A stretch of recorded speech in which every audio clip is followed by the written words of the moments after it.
Pemirsa, lonjakan pasien COVID-19 di Bali masih berada di angka ratusan. Meski demikian, terjadi penurunan jumlah pasien baru hari ini dibandingkan kemarin. Selain itu, jumlah pasien sembuh yang dilaporkan Satgas Penanganan COVID-19 Provinsi Bali hari ini juga melampaui kasus baru yang terjadi pada hari yang sama.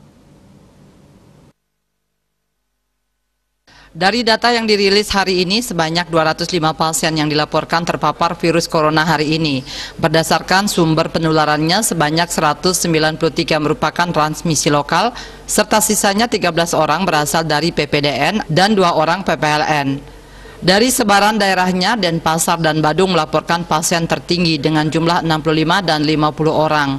Secara kumulatif, total pasien yang ditangani di Bali hingga hari ini mencapai 41.411 orang. Angka ini menempatkan Bali di posisi ke-7 tingkat nasional dengan rata-rata penambahan per hari sebanyak 110 orang. Untuk pasien sembuh yang dilaporkan hari ini sebanyak 210 orang. Denpasar mendominasi dengan melaporkan 108 pasien sembuh. Selanjutnya Badung melaporkan 32 orang, Buleleng 24 orang, Kelungkung 9 orang, Tabanan dan Gianyar 6 orang, Jembrana dan Karangasem 5 orang, serta Bangli melaporkan 2 pasien sembuh. Selain itu, dari kabupaten lainnya juga melaporkan 10 pasien sembuh dan 3 warga negara asing juga dinyatakan sembuh dari paparan virus corona. Total pasien sembuh hingga hari ini mencapai 38.575 orang atau 93,15%. Angka ini masih jauh di atas tingkat nasional yang mencapai 89,94% dan tingkat global atau dunia yang sebesar 80,65%.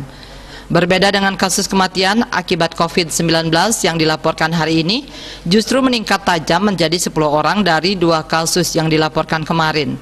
Dari sebaran kasusnya, Badung, Denpasar, Bangli, dan Buleleng sama-sama melaporkan 2 pasien meninggal, serta Tabanan dan Kelungkung melaporkan 1 kasus kematian.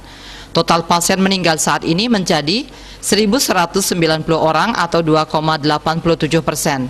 Di pihak lain, pasien yang masih dalam perawatan hari ini berkurang 15 orang, sehingga jumlahnya saat ini menjadi 1.646 orang atau 3,97%.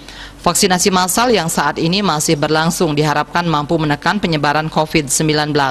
Pemprov Bali juga berharap masyarakat selalu disiplin melaksanakan 6M, yakni memakai masker standar dengan benar, menjaga jarak, mencuci tangan, mengurangi bepergian, meningkatkan imun dan mentaati aturan, serta dihimbau tidak berkerumun dan membatasi kegiatan sosial sesuai aturan yang berlaku. Rahadi melaporkan untuk Bali TV.